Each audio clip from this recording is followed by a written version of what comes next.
하나님의 말씀은 신명기 8장 11절부터 말씀을 보겠습니다.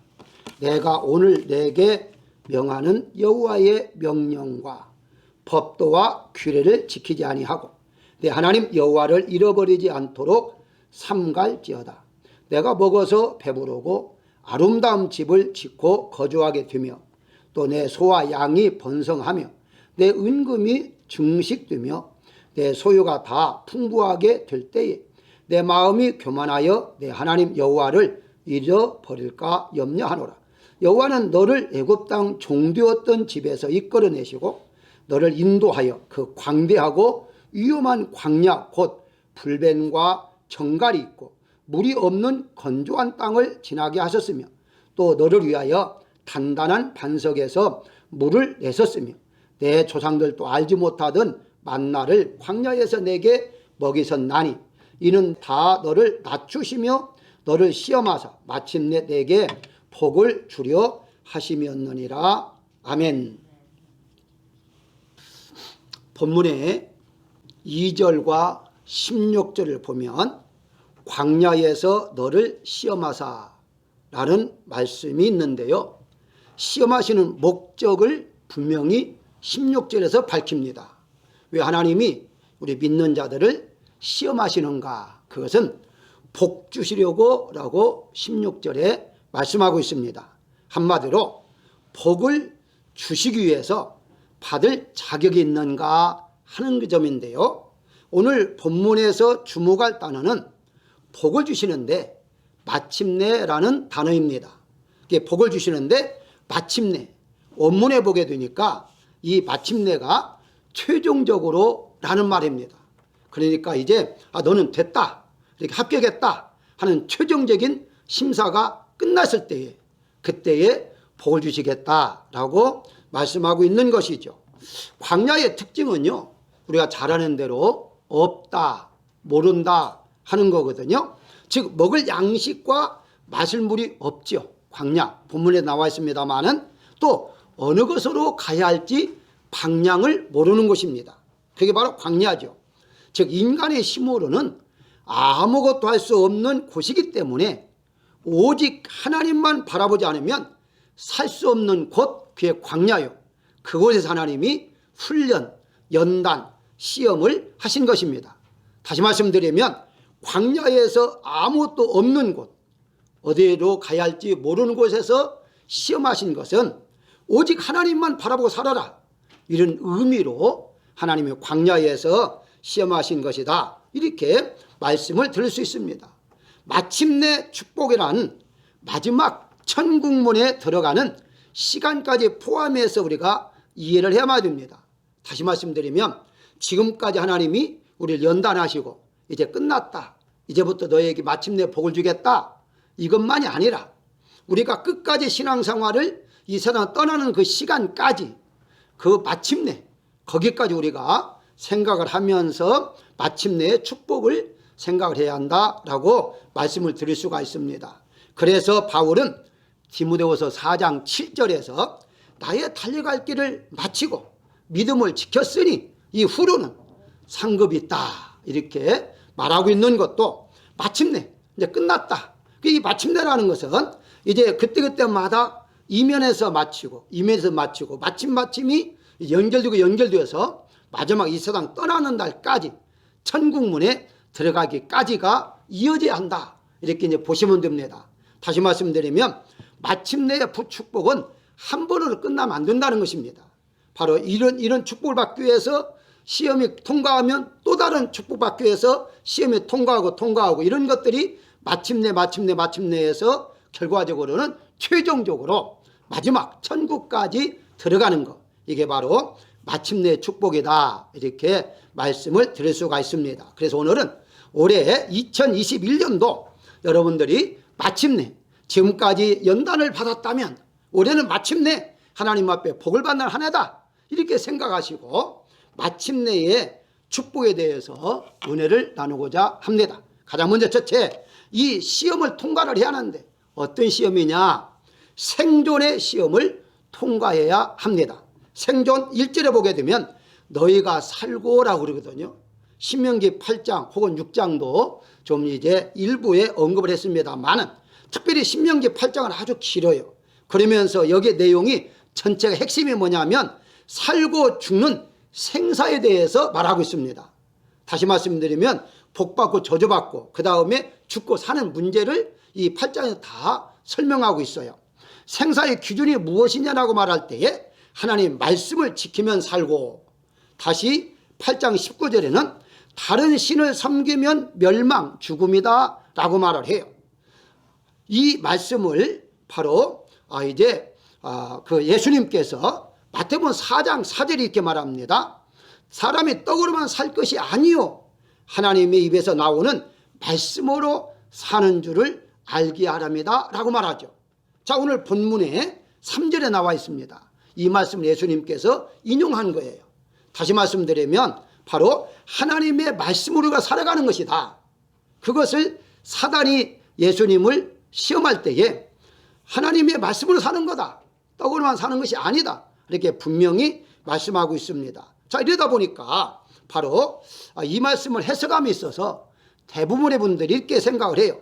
육의 생명을 위해서는 이제 육신의 이제 양식을 먹어야 하고 영의 생명을 위해서는 하나님의 말씀을 먹어야 한다. 이분적으로 그렇게 구분해서 말을 합니다.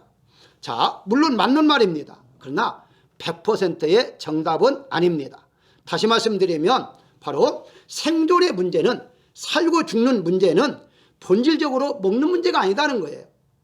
아니, 우리 육신적으로 볼 때에 육신 양식을 못 먹으면 죽지 않습니까? 굶어 죽지 않나요? 이렇게 말하죠. 맞아요. 육신의 양식을 먹지 못하면 굶어 죽어요. 그런데 잘 한번 생각해 보세요. 육신만 죽는 것이지 영혼까지는 죽지를 않아요.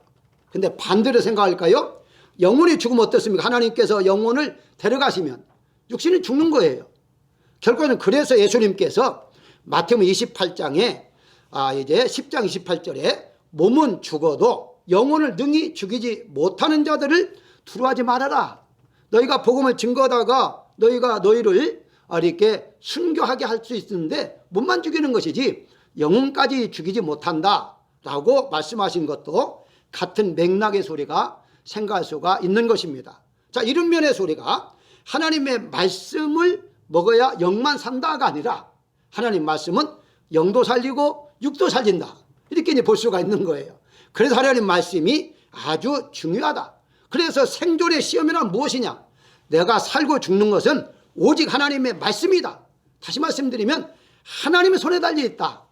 내가 아무리 음식을 잘 먹는다 할지라도 그 생명의 주권은 하나님께 달려 있지 우리의 손에 달리는 게 아니다. 만약에요, 이제 돈이 부자 이런 사람들이 음식을 잘 먹어서 생명을 연장해서 200년 300년 산다, 그러면 가난한 사람들이 얼마나 억울하겠어요. 그렇잖아요. 나는 돈이 없어서 먹는 걸 잘 못 먹어가지고 이렇게 빨리 죽고 저 사람 잘 먹어서 막 몇백 년 사는구나, 그러면 굉장한 억울함을 느낄 거예요. 근데 하나님 그렇지 않습니다. 먹는 거 물론 잘 먹으면 조금 더 생명 연장은 되겠죠. 그런데 그게 전체의 기준이 아니다는 거예요. 그렇기 때문에 그렇게 큰 부자를 할지라도요, 생명이 닿으면 세상을 떠나는 거예요. 무엇을 의미하느냐? 우리는 육신의 생명은 육신의 양식 때문에 우리가 살아간다는 것은 맞는 말이지만 100%의 정확한 정답은 아니고, 영혼의 생명이나 육신의 생명 또한 하나님의 말씀에 달려있는 것이다. 이게 바로 시험을 통과하는 거다. 그래서 하나님께서 40년 동안 광야에서 이렇게 훈련시킨 것은 너희가 이거 육신 이것 때문에 너희가 사는 것이 아니라 광야에서 하나님에서 나오는 말씀으로 사는 것을 내가 알게 한다. 그것을 느끼고 믿을 때에 통과가 되는 거다. 이렇게 지금 말씀하고 있는 것이거든요. 그렇습니다. 우리가 살아가는 과정 속에서요, 반드시 우리가 시험을 통과할 게 있다면 살고 죽는 것은 잘 먹고 못 먹고가 아니다. 하나님 손에 달려있다. 우리가 인정할 때에 이 생존의 시험을 통과할 수가 있다는 사실입니다. 따라서 우리가 육신의 생명을 위해서는 새끼니를 먹잖아요. 어떤 사람은 새끼니를 더 먹는다 하고 또 중간에 간식도 챙겨 먹잖아요. 그래서 하루에 몇 끼씩 먹는데 과연 우리가 영적인 영의 양식이라는 하나님 말씀은 어느 정도 먹고 사는가 우리 한번 생각해 볼 필요가 있다, 이렇게 말씀을 드릴 수가 있습니다. 먹는 것은 다들 기뻐하는데 하나님의 말씀을 먹을 때에는 기뻐하지 못한 사람들이 종종 있어요. 여러분 분명히 아십시다. 물론 집에서도 성경을 읽으면서 기쁨과 만족이 있어야겠지만 하나님 말씀을 들을 때에, 설교를 들을 때에 마음이 뜨거워지고 소망이 넘치고 위로가 되고 치료가 되고 이런 마음이 생겨하는데, 이제 어떤 분들은 설교를 들을 때에 굉장히 괴롭다고 하더라고요. 왜 그런지를 모르겠어요. 굉장히 괴롭다고 하기도 하고 머리를 푹 숙이고 설교 끝날 때까지 한 번도 들지 않는 그런 분도 있다고 합니다. 물론 제가 이렇게 온라인으로 예배드리는 분들을 보지 않기 때문에 어떤 좀 태도를 가지고 있는지 제가 보이진 않지만은 분명히 여러분들이 기억하십시다. 육신적인 양식을 먹을 때에도, 음식을 먹을 때 얼마나 좋습니까? 맛있게 맛있다 하면서 먹는 것처럼 하나님 말씀도 들을 때, 읽을 때 여러분들이 아멘 아멘 맞습니다 맞습니다 이러면서 말씀을 들어야만이 이 영의 양식적인 그 영양분이 골고루 이렇게 들어간다라고 생각을 합니다. 언제 끝날까 시계만 본다든가, 어떤 분은 설교를 들을 때 은혜 받을 생각이 아니라 꼬투리를 잡으려고 하는 사람도 있다고 해요. 어떤 말을 하는가, 우리 목사님 어떤 말을 하는가. 여러분 분명히 아십시다. 전라도를 통해서든지 경상도를 통해서든지 아니면 미국 영어를 통해서든지 하나님은 하나님의 말씀을 듣게 하는 것이지 어떤 사투리라든가 억양이라든가 어떤 그런 소리를 듣게 하신 분이 절대 아니다는 사실을 우리가 알아야 됩니다. 그게 바로 하나님의 입에서 나오는 말씀만이 나를 살리고 나의 생사화복을 주관하신 분이 바로 하나님이시다. 이 시험을 우리가 통과할 수 있다는 사실을 믿으시기를 바라고요. 두 번째는 대적의 시험을 통과해야만 됩니다. 1절에 다시 맹세하신 땅에 들어가서 그것들을 차지하리라 라고 말해요. 자, 하나님께 약속하신 땅에, 가나안 땅이죠. 그 땅에 들어가기 전에 많은 대적들이 있었습니다. 우리가 잘 아는 대로 크게 몇 가지만 여러분들에게 소개를 한다면 신명기 6장 19절에 보게 되면 여호와께서 모든 대적을 내 앞에서 쫓아내시겠다 약속을 해요. 자, 대적이 하나가 아니라 모든 대적이라 이렇게 말을 해요. 자, 이 모든 대적이 어디부터 출발합니까? 애굽에서부터 출발을 하죠. 그래서 시편 106편 11절에 보게 되면 그들의 대적을 물로 덮으시며 그들 중에서 하나도 살아남지 못하였도다 라고 말을 해요.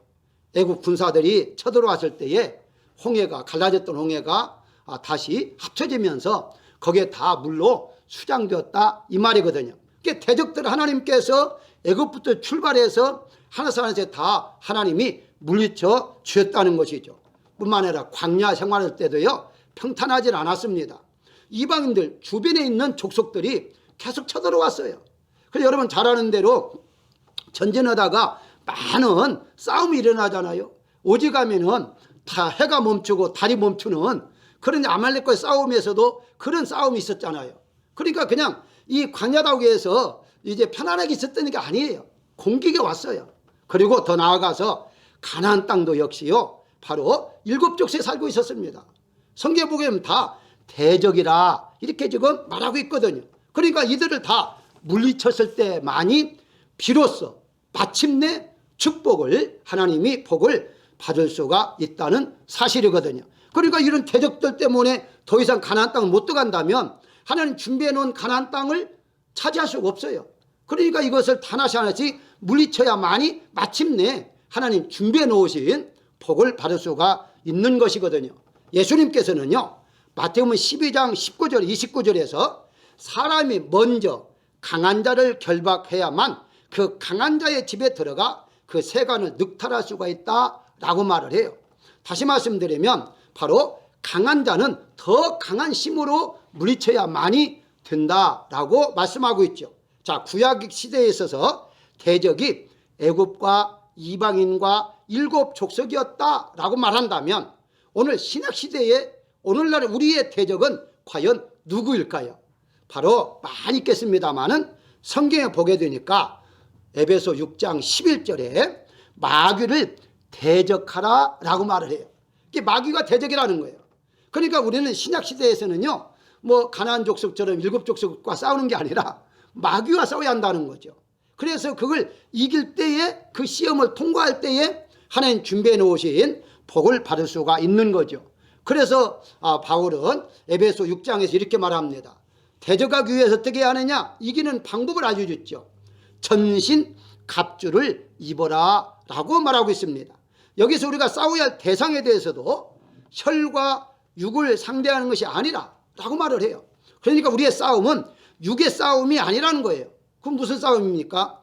영적 싸움이라 하면서 네 가지를 말을 하죠. 첫 번째가 12절에 보게 되면 에베소 6장 12절입니다. 통치자라고 해요. 개역 성경에서는요, 정사라고 말하죠. 두 번째가 권세, 세 번째가 어둠의 세상 주관자들, 네 번째가 하늘의 악한 영들이라고 말합니다. 다 설명할 수 없겠고요. 마지막 하늘의 악한 영들이 과연 무엇인가 하는 것은요, 귀신을 말하고 있어요. 그러니까 오늘날에 귀신을 인정한 사람도 있고 인정하지 못한 사람도 있는데요, 성경에는 귀신을 인정을 해요. 그 귀신들을 인정을 하는 이유가 무엇이냐? 하늘에서 이 악한 영들이 땅으로 떨어졌다라고 성경이 여러 번 언급하고 있기 때문이죠. 자, 그렇다면 우리가 가장 여러 가지 뭐 순서는 관계없이 우리가 물리칠 수가 있는 것이 무엇이냐고 했을 때에 귀신이 뭘 하게 합니까? 귀신이 우리 한국적으로 본다면, 물론 다른 지역도 마찬가지입니다만은 하는 일이 제사하게 해요. 제사. 그래서 한국에도 처음에 복음 들어올 때에 제사를 안 지내니까 이 양반들이나 이런 어른들이 엄청나게 핍박을 했잖아요. 어떻게 조상을 섬기는 것을 못하게 하느냐? 그래서 많은 핍박을 받게 되었던 것도 귀신에게 제사하게 하는 거예요. 절하게 하는 거죠. 자, 고린도전서 10장 20절에 보게 되면 무릇 이방인이 제사하는 것은 귀신에게 하는 것이라 라고 분명히 바울도 말하고 있습니다.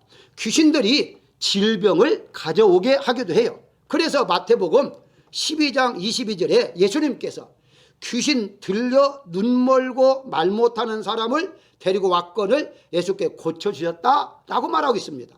이 귀신이란 자기를 섬기게 하는 것뿐만 아니라 제사를 통해서 절하고 섬기게 할 뿐만 아니라 질병을 가져다 주므로 고통을 주고 있다 이 말이죠.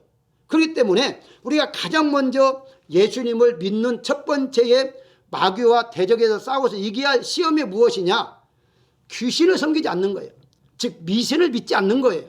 근데 안타깝게도요, 예수님을 오래 믿었다는 장로님이나 혹은 우리 일반 성도들 중에서도요, 이 미신을 믿는 사람들이 많아요. 우리가 알게 모르게 이 얘기하다 보면 미신이 이 얘기를 해요. 그러니까 여기에서 반드시 이 시험을 통과해야만이 그래서 온전한 우리가 마침내 복을 받을 수 있다라고 말씀을 드릴 수가 있는데요. 요즘 얼마나 전 세계적으로 어렵습니까? 이 팬데믹 때문에 직장 생활도 힘들잖아요. 그러니까 대학생들이 이렇게 졸업을 하고도 취직을 못하니까 참 그 마음이 얼마나 안타까워요. 그런데 이런 때에 이 무당들이 엄청나게 많아진다는 거예요. 한 예를 하나 제가 소개해 드리겠습니다. 사기로 해서 구속을 당한 사람이기 때문에 제가 공개적으로 말할 수가 있습니다. 무당이 어떻게 사기를 쳤느냐? 특별히 이제 직장 생활이나 어려움 있는 사람들이 이제 그 지푸라기를 잡는 심정으로 와서 이제 점을 치는 거예요. 무당한테 물어보는 거예요. 무당이 이것은 특별히 하늘에서 내려주는 동화줄을 잡아야 한다. 이 동화줄을 잡고 있으면 그 줄이 연결이 되어서 취직도 된다. 이렇게 속여가지고 나는 한 달에 10명에게만 신이 나에게 점지해 주어서 파는 거다. 많이 파는 게 아니다. 그래서 실질적으로 이렇게 동화줄을 만든 거, 손으로 만든 줄을 상자에 담아갖고 팔아요. 근데 이거 얼마인 줄 아십니까? 800만 원. 여기 돈으로 8,000불이에요. 8,000불을 요만한 상자에 동화줄 새끼 꼬아가지고 그걸 주고서 집에다 갖고 이걸 만지고 잡고 있으면 취직이 된다는 거예요. 이게 이렇게 사기쳐가지고 엄청난 사람들이 피해를 보는 거예요. 오늘날에 근데 그것도 정말인가 하고 속는 거예요. 아니 생각해 보십시오. 사람이 만든 동아줄 그걸 잡고 있다고 해서 취직이 되겠습니까? 안 되죠. 이것이 바로 사단이 속이는 것이고, 미신을 믿다 보면 그런데 현혹이 되어서 우리 믿는 사람들도요, 아니 믿는 것은 믿는 것이고 또 미신은 믿는 것, 또 미신은 믿는 거예요. 이런 일을 절대 하지 말라라고 성경은 말씀하고 있다는 사실을 우리가 알아야 한다는 것입니다. 그래서 정말 무언가 좀 찾고 싶다, 그런 나는 뭔가 찾고 싶다 하면요, 그렇게 사기치는 동아줄을 잡지 마시고 성경에 나오는 줄을 잡으면 됩니다. 성경에 호세아서 11장 4절에 보게 되면 내가 사람의 줄, 곧 사랑의 줄로 그들을 이끌었고라고 말을 해요. 무슨 말입니까? 사랑의 줄, 하나님께서 주시는 줄이에요. 하나님이 우리를 사랑하는 것 그 자체가 하나님이 주시는 줄인데, 잘 읽어보시면 사람의 줄 곧 그래요. 그럼 하나님께서 우리를 사랑하시는데 어떻게 사랑하시느냐? 하나님 안 보이잖아요. 사람의 관계를 통해서 사랑하게 하고 그 사람을 통해서 복을 받게 한다라는 거예요. 그래서 지난주에 제가 조금 약간 말씀을 드렸습니다만은 만남의 축복이 그래서 중요한 거예요. 하나님 만나게 해주는 거예요.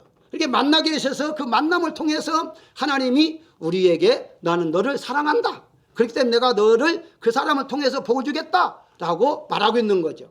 사람을 잘못 만나면요 망합니다. 그래서 사람을 잘 만나야만이 우리가 그 사람을 통해서 하나님의 은혜 안에서 이제 우리의 소원들이 이루어질 수도 있다는 사실이거든요. 따라서 우리가 정말 통과해야 할 두 번째 시험은 대적의 시험을 통과해야 한다. 이 사단이 어떻게든지 예수님 못 믿게 하고 믿어도 잘못 믿게 하고 헛된 걸 믿게 하고 하는 이런 것들을 완전히 우리가 제거하고 물리칠 때에 비로소 마침내 복을 받을 수 있다는 사실을 믿으시기를 주의 이름으로 축원합니다. 세 번째는 이제 원망의 시험을 통과해야 합니다. 본문의 2절과 16절에 보게 되면요, 너를 시험하사라고 말을 해요. 하나님께서 하나님을 믿는 사람들에게 복을 주실 때에 무조건 주시는 것이 아니라 복을 받을 만한 자격을 먼저 테스트한다고 했잖아요. 그런데 이 테스트하는 것을 시험이라고 그래요. 이게 시험인데 왜 하나님께서는 이 시험을 하실 때에 원망과 같이 말씀을 하시는가 하는 겁니다. 자, 원망이라는 시험을 우리가 통과를 해야 한다 하는 말은, 원망은요 하나님을 반대로 시험하는 거예요. 그러니까 하나님이 우리에게 복 주셔서 우리를 시험하는 것이 아니라 인간이 하나님을 시험하는 거예요. 그때의 원망과 같이 항상 움직이고 있는데요, 출애굽기 17장 2절에 보게 되면 너희가 어찌하여 여호와를 시험하느냐 그래요.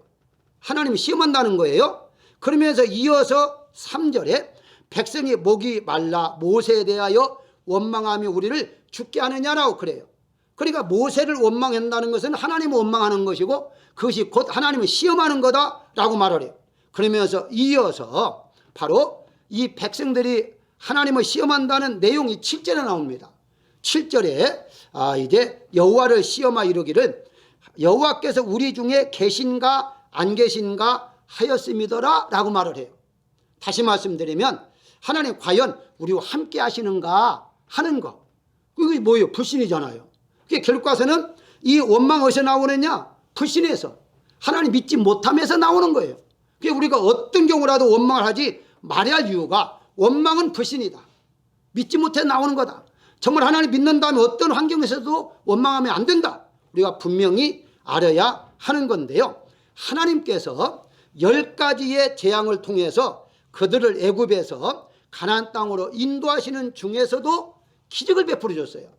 이들은 그걸 다 체험했어요. 경험했어요. 하나님 함께함을 느꼈어요. 그럼에도 불구하고 지금 하는 말이 하나님이 우리의 가운데 계시는가, 우리 중에 안 계시는가 라고 말하고 있어요. 아니 지금까지 여기 지금 광야까지 오게 한 것도 하나님이 역사에서 왔는데도 또 이런 원망을 하고 있는 거예요. 그러다 보니까 하나님께서 이런 말씀합니다. 민수기 14장 22절에 애굽과 광야에서 행한 내 이적을 보고도 10번이나 나를 시험했다라고 말을 해요. 이게 광야에서 나와서 그 많은 이적을 보고도 10번이나 시험을 한 거예요. 그 말은 무슨 말입니까? 원망을 그렇게 많이 했다라고 성경은 말하고 있어요. 그렇습니다. 우리가 때로는요, 하나님 여기까지 현재까지 감사합니다, 인도해 주시니 감사합니다 하다가 조금 뭐가 안 되면 불평불만하고 정말 하나님 살아계십니까? 살아계시면 좀 보여주세요, 응답 주세요, 이럴 때가 우리가 종종 있는데, 절대 그래서는 성경에서는 안 된다라고 말씀하고 있습니다. 지금까지 하나님 인도해 주셨다면 현재도 인도해 주실 것이고 앞으로도 인도해 줄 걸 우리가 믿어야 한다고 성경은 말씀하고 있습니다.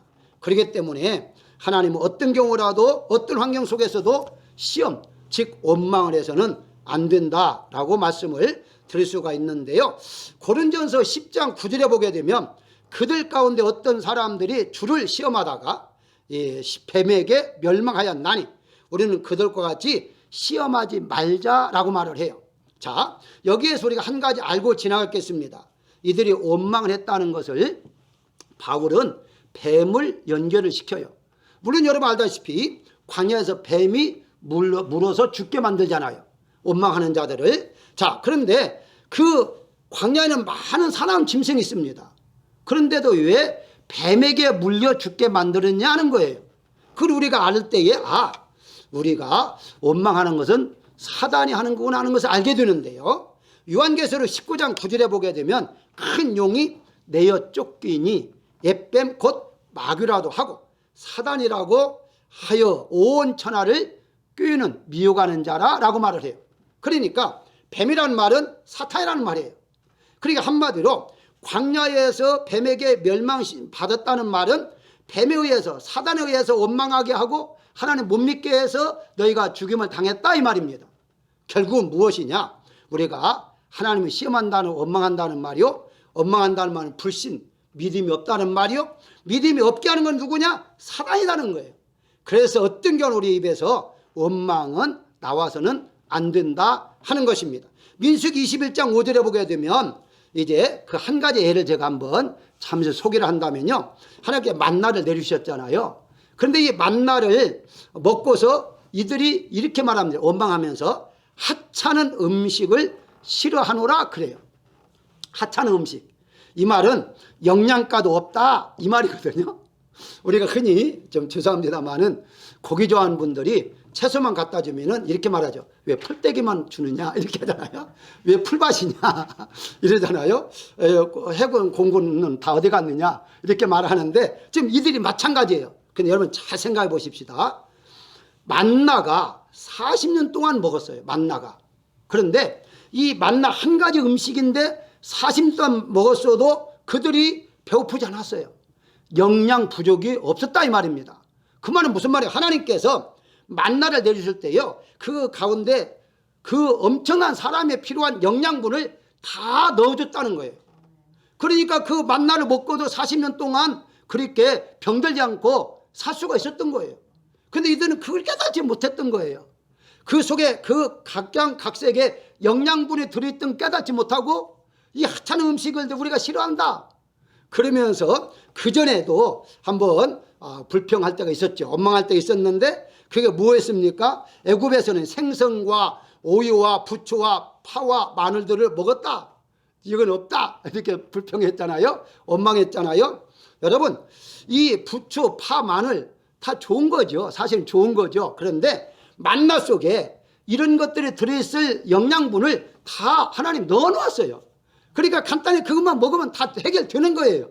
그런데 이들은 여러 가지를 먹다 보니까 생각나는 거죠. 이 음식이 좋다고 하던데, 이 음식이 좋다고 하던데 내가 못 먹어서 어떻게 할까? 그러다 보니까 원망을 하고 불평을 할 수밖에 없었던 것인데요. 사랑하는 여러분들, 하나님께 주시는 음식은요, 어떤 거든지 우리 환경에 따라 주십니다.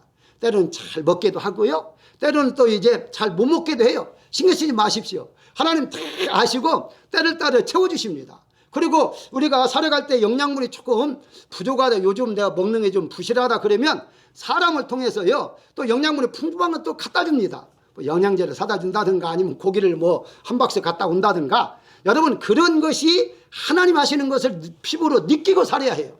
그걸 못 느끼면요, 하나님이 나와 함께 하지 않는다라고 지금 이 사람들이 불평과 똑같아요. 과연 하나님 우리 가운데 계시는가? 이렇게 원망하는 것과 똑같아요. 하나님은 여러분과 함께 계십니다. 분명히 약속하시기를 영원토록 함께 하시겠다고 말씀하고 있습니다. 그렇기 때문에 어떤 경우라도 하나님 나와 함께 하시면 우리가 믿어야만이 원망의 시험을 통과할 수 있다는 사실을 믿으시기를 주의 이름으로 축원합니다. 마지막으로 교만의 시험을 통과해야 합니다. 16절에 보게 되면 이는 너를 낮추시며 라고 말을 해요. 낮췄다 하는 말은 이미 높아져 있다라는 것이죠. 그러니까 높아져 있지 않으면 낮출 필요가 없죠. 이는 훈련시킬 필요가 없죠. 그러니까 지금 높아져 있기 때문에 낮추기 위해서 훈련을 시키는 것이죠. 높다는 말을 성경에서는요 교만이라는 말을 사용하는데요, 또 다른 단어가 거만 혹은 자만 등등으로도 말을 해요. 다 같은 말입니다. 자, 이와 같이 하나님보다도 자기가 더 주인으로 행사하려고 하는 것, 그게 바로 교만인데 하나님이 왜 교만을 싫어하실까 하는 거예요. 잠언서 16장 18절에 보게 되면 교만은 패망의 선봉이요 거만한 마음은 넘어짐의 앞잡이라라고 말을 해요. 무슨 말합니까? 교만하면 망한다 그 말입니다. 하나님이 애써서 복을 주셨는데 교만해지니까 받은 복을 빼앗긴다는 거예요. 그러니까 하나님 보실 때에는 교만하면 내가 준 복이 빼앗기는데 안 되는데, 그러니까 하나님께서 교만하지 말아라 이렇게 말씀을 할 수밖에 없다는 사실이거든요. 몸에 질병이 생기면 치료하는 이유가 어떻습니까? 가장 먼저 아픔을 제거하기 위해서죠. 그런데 조금 더 되다 보면 이 아프다가 더 아파지면 죽는 거잖아요. 그게 살기 위해서 우리가 치료받는 거예요. 그러면 교만을 왜 치료받아야 하느냐? 살기 위해서입니다. 우리가 잘 살고 살기 위해서 이 교만을 우리가 치료를 받아야 한다는 것이거든요. 옛날에 그런 말이 많이 있었잖아요.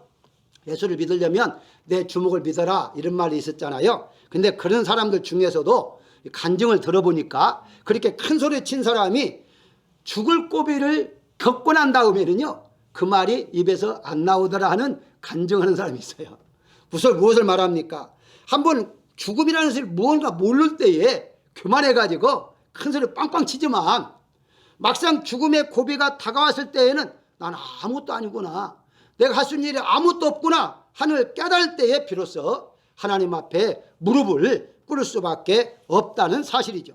그래서 오늘 본문은 어떻게 말하죠? 17절에 내 마음에 이르기를 내 능력과 내 손의 힘으로 내가 이 재물을 얻었다 말할 것이다 라고 말하잖아요. 그러니까 부자가 된 것은 하나님이 그렇게 만들어주신 것이지 너의 능력이나 너의 재능을 한 게 아니야 하는 것을 깨닫게 하시는 거죠. 그러니까 우리가 부자로 산다 할지라도요 교만할 이유가 없는 까닭은 내 능력이 아니다는 거예요. 하나님이 주시는 능력 분명히 그러잖아요. 재물 얻을 능력을 주셨음이라고 18절 말하잖아요. 하나님의 재물 얻을 능력을 하나님이 주신 거예요. 그러니까 내 힘이 아니에요. 그런데 왜 교만합니까? 하나님께 주셨는데 결과는 무엇을 의미하느냐? 자기의 힘자랑, 자기의 능력 이런 것을 자랑하면 그게 바로 교만이다 이렇게 말씀을 드릴 수가 있는 것이거든요. 심지어 예수님은 마태복음 10장 29절에 하나님께서 허락하지 아니하시면 참새 한 마리도 땅에 떨어지지 아니한다 분명히 말씀하고 있습니다.